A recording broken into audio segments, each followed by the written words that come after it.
میگن زمانهای قدیم 2 آدم بودن که توی میدون شهر هر روز یکیشون از ثروت شخصی خودش هدیه میخرید و به مردم میداد. اون یکی هم هر روز به مردم لگد میزد.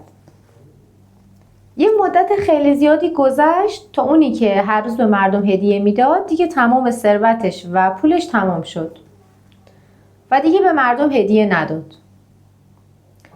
زمانی که دیگه به مردم هدیه نداد همه گفتن چه آدم بدی. اونی هم که هر روز می اومد و به مردم لگد میزد انقدر این کار رو ادامه داد تا اینکه دیگه اصلا پای خودش درد گرفت و دیگه از یه روزی به بعد به مردم لگد نزد و اون زمان همه گفتن چه آدم خوبی.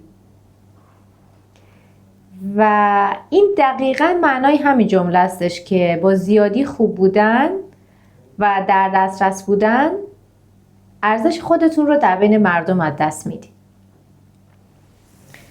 دوستان خوبم سلام، من دکتر فرزانه بخشیان هستم و اینجا کانال موفقیتی به نام زندگیه. ویدیوها هم حاصل تجربیات شخصی من در زندگی و هم تحقیقاتم در بین منابع معتبر خارجی هستن. پس اگر هنوز به جمع دوستان ما نپیوستین ازتون دعوت میکنم کانال رو ساب کنید، زنگوله رو بزنید و از همراهان همیشگی کانال ما باشید.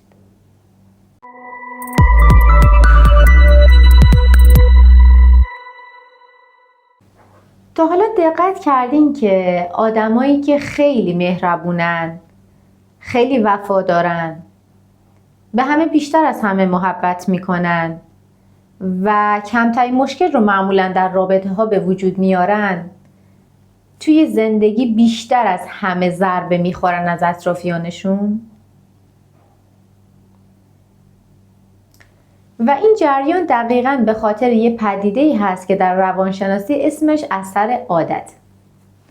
یعنی زمانی که مغز انسان نسبت به چیزهای تکراری، یک رفتار یا یک حضور عادت میکنه و دیگه اون حضور یا اون رفتار رو اصلاً نمیبینه، براش یک چیز خیلی عادی میشه. مثل زمانی که مثلا مغز ما آدم‌ها به صدای تیک تیک ساعت یا به صدای یخچال عادت میکنه.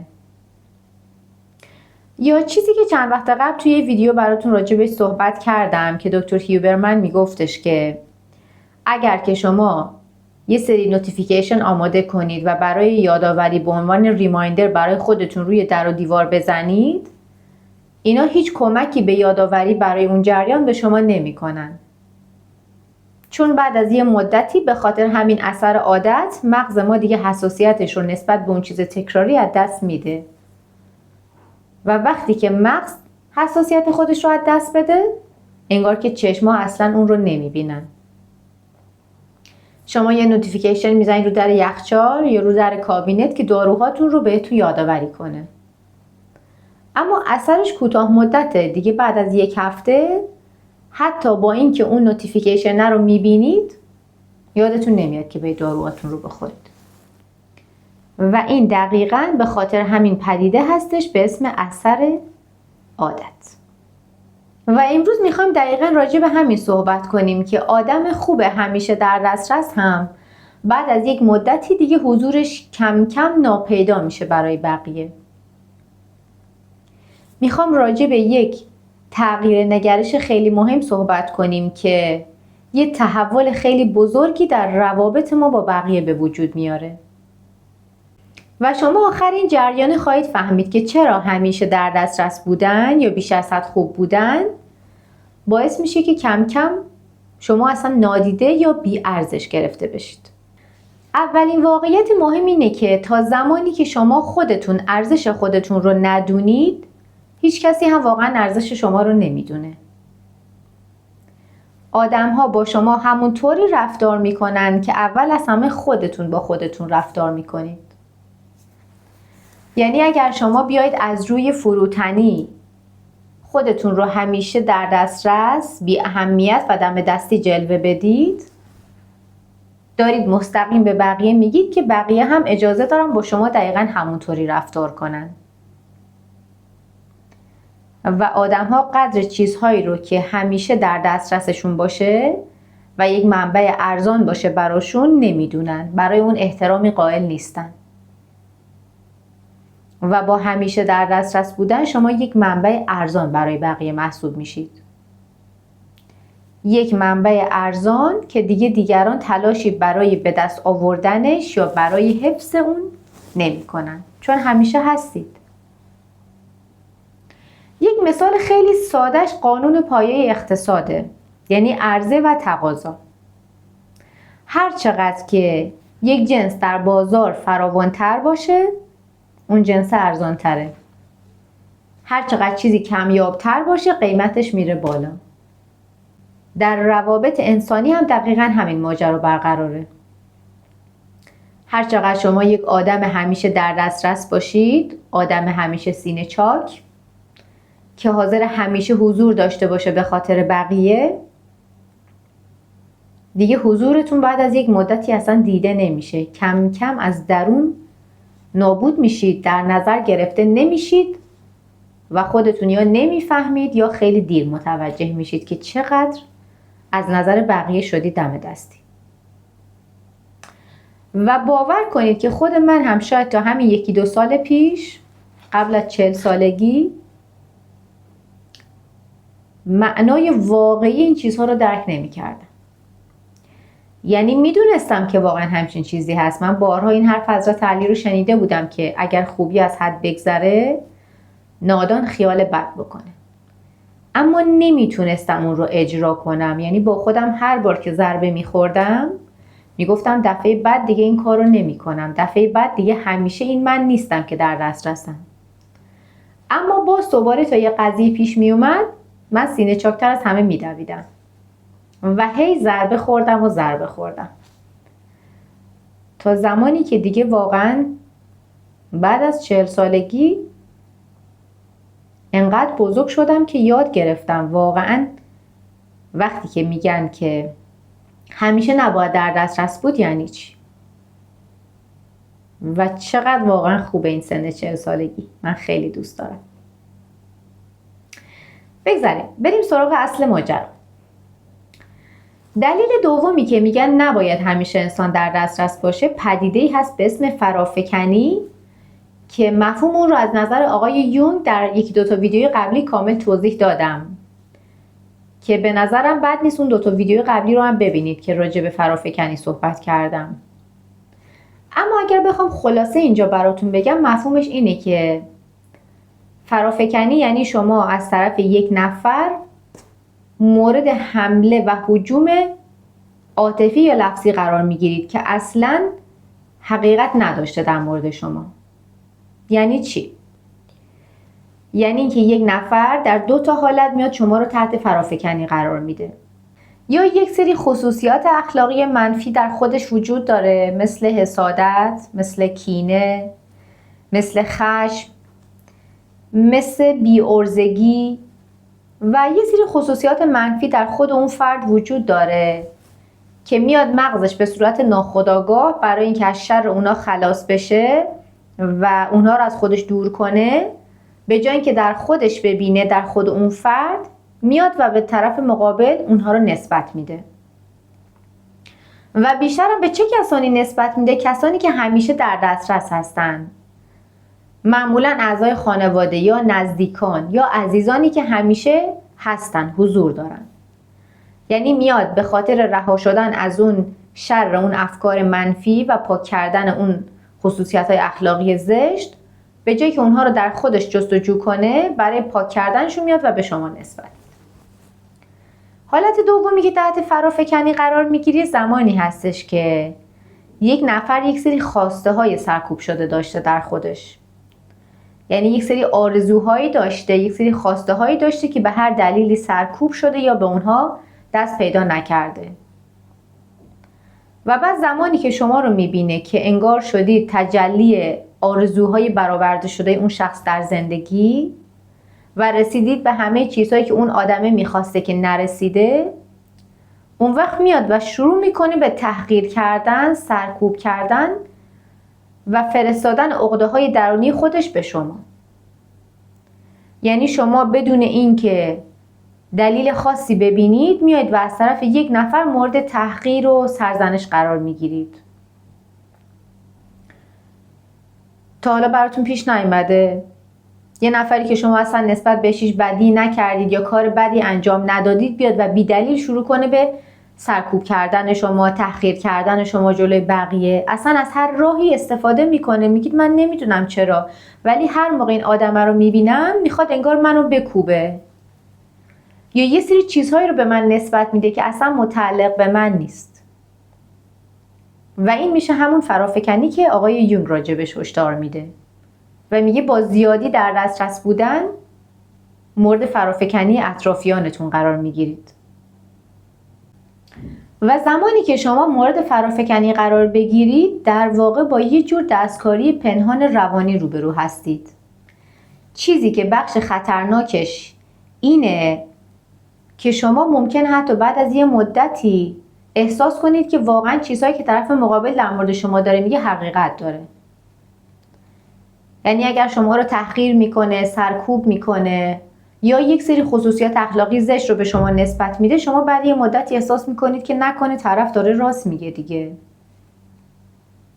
و ممکنه بعد از اون به بعد بشید یه بوم نقاشی، یه بوم سفید نقاشی که آدم ها بیان عقده هاشون یا کینه هاشون، ترس هاشون رو روی شما نقاشی کنن. شما میخواید که همیشه باشید تا همیشه کمک کنید، همیشه شنونده باشید، همیشه آرامش بخش باشید، اما میشید انتخاب اول آدم‌های فرافکن بدون اینکه خودتون متوجه باشید که تو چه تله گرفتار شدید. بعد بعدی ماجرا اینه که باید مراقب آدم‌های فرصت طلب هم در زندگیتون باشید. یعنی آدم‌هایی که در زندگی دشمن مستقیم شما نیستن، قصد آسیب زدن مستقیم به شما رو ندارن، اما بلدن که چجوری رفتار کنن تا شما در مقابل رفتارشون چه واکنشی نشون بدید. یعنی شما فکر میکنید که انتخاباتون، حرفهاتون و فکرهاتون آگاهانه است، اما در واقع برخی از این احساسات شما از قبل انگار کدگذاری شدن و بعدی ماجرا زمانی که این کدها بیفته دست این افراد فرصت طلب سودجو و اینا بلد هستن که با شما چطور بازی روانی انجام بدن، چجوری نقشه رو بنویسن تا شما طبق چیزی که اونا برنامه‌ریزی کردن اجرا کنید و بعد بیان و به بقیه نشون بدن که شما چجور مثلا آدمی هستید که چه رفتاری کردید. براتون پیش نیومده که زمانی با یک آدمی اینجوری روبرو بشید کبریت رو اون طرف بکشه و شما شعله ور بشید و بعد بقیه اصلا نفهمیدن که کی یا کی اون کبریت رو کشیده، فقط شعله ور شدن شما رو میبینن. یعنی این آدم ها بلدن چجوری بازی رو پیش ببرن تا اون جوری که میخوان شما رفتار کنید و بعد از زمانی که شما شروع به رفتار کردن میکنید جلوی بقیه نمایش رو به منشأ ظهور بذارن. و هرچی بیشتر در دسترس باشید میشید انتخاب اول آدم‌های سودجو، آدم‌هایی که به نفع خودشون از شما سوء استفاده میکنن. آقای شوپنهاور یک جمله خیلی جالبی داره. ایشون میگه که انسان با صمیمیت بیش از اندازه به دیگران از قدر و احترام خودش کم میکنه و به انسان‌های سودجو اجازه میده که با همیشه در دسترس بودنش ازش سوء استفاده کنه. و این دقیقاً مصداق همین چیزیه که براتون توضیح دادم. و اینجا هستش که آقای شوپنهاور میاد و تو کتاب هنر برحق بودنش میگه که از هر 100 نفر 1 نفر ارزشش رو داره که شما بخواید باهاش بحث کنید و وقت و انرژی خودتون رو براش بذارید. انسان‌ها رو رها کنید. اونها آزاد هستن هر چقدر که میخوان احمق باشن. و چقدر قشنگه این جمله اگر بهش فکر کنیم. انسان‌ها رو آزاد بذارید. هر کسی آزاده هر چقدر که دلش میخواد احمق باشه. چون قرار نیستش که شما همیشه بپرید وسط میدون و بخواید از خودتون دفاع کنید و کلی وقت و انرژی خودتون رو تلف کنید. بعضی وقتا آدم‌ها قصدشون اینه که فقط شما رو خسته کنن. انقدر خسته‌تون کنن تا به خاطر خسته شدنتون از ارزش و احترام خودتون کم کنید. و قطعا شما هم مثل من تجربیات زیادی در این زمینه دارید. آدم هایی که واقعا در زندگی دیگه شما رو خسته کردن. آقای یونگ یک نظر خیلی جالب داره، میگه که هر چقدر که انسان بالغ تر بشه اون وقت در انتخاب کلماتش محتاطانه تر عمل میکنه. و اگر شما حرفی میشنوید یا رفتاری میبینید که هنوز بعد از شنیدن یا دیدن اون حرف و رفتاره نمیتونید فکر کنید، تأمل کنید، تحلیلش کنید و بعد از تحلیلش بخواید صحبت کنید، بهترین کار اینه که سکوت کنید. بعضی وقتها در دسترس نبودن و ساکت موندن بهترین برخورد زیرکانه‌ای هستش که میتونید در چنین شرایطی بکنید. یک راه جالب دیگه هم آقای یونگ پیشنهاد میده و میگه که بد نیست که هر از گاهی در چنین شرایطی اگر قرار گرفتید بیایید وصف پرسونا استفاده کنید. یعنی گذاشتن یک نقاب اجتماعی به چهره. نقابی به چهرهتون بذارید مثل همه کسانی که با شما در ارتباطن و شما میدونید که خود واقعیشون نیستن و یک نقاب به چهره دارن. و البته اینم بگم که آقای یونگ هشدار میده تا زمانی میتونید از پرسونا استفاده کنید که خودتون با نقابی که روی صورتتون گذاشتید یکی نشید. یعنی این خطر همیشه وجود داره که تا زمانی میتونید از پرسونا استفاده کنید که خود واقعیتون رو از دست ندید. حالا سوال مهم آخر ماجرا، پس تعادل در کجاست؟ کی در دسترس باشیم و کی در دسترس نباشیم؟ آخه اینجوری نیستش که همیشه در دسترس نبودن هم خوب باشه. چون همیشه در دسترس نبودن هم روابط سالمی رو ایجاد نمیکنه. پس کی در دسترس باشیم و کی در دسترس نباشیم؟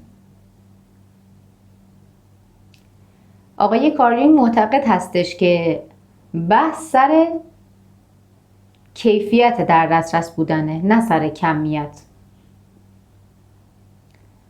پس در دسترس بودن سالم یعنی که زمانی که عزیزانتون یا نزدیکانتون به شما نیاز دارن که ازشون حمایت کنید شما حضور داشته باشید. رابطه هاتون بسیار شفاف باشه. مرزبندی هاتون بسیار سالم باشه. یعنی همه حد و حدود خودشون رو تو اون رابطه بدونن، تو یک مرز سالمی قرار داشته باشن. و بودن شما در اون رابطه آگاهانه باشه، یعنی نه از روی ترس از تنها موندن یا طرد شدن. این میشه یک در دسترس بودن سالم. اما زمانی که در دسترس بودن بیش از حد بشه، یعنی همیشه آنلاین بودن، زمانی که بقیه باید کاری انجام بدن یا وظیفه رو به عهده بگیرن، باز شما خودخواسته برید وسط میدان و پیش قدم بشید، یا نه روابطتون با دیگران از روی ترس از تنها نموندنتون باشه یا ترس از طرد شدن یا حتی ترس از ناراحت شدن اونها، این یک در دسترس بودن ناسالمه. چیزی که کم کم و ناخودآگاه ارزش شما رو در نظر بقیه کم میکنه، شما رو بی ارزش میکنه. دیگه بود و نبودتون برای بقیه اهمیتی نداره، چون در واقعیت اونا فکر میکنن شما همیشه هستید، همیشه در دسترس هستید. و آخرین جمله طلایی که آقای یونگ میگه اینه که در دسترس بودن به صورت سالم یعنی نه خیلی دور نه خیلی نزدیک، نه خیلی سرد و نه خیلی بیش از حد پرحرارت.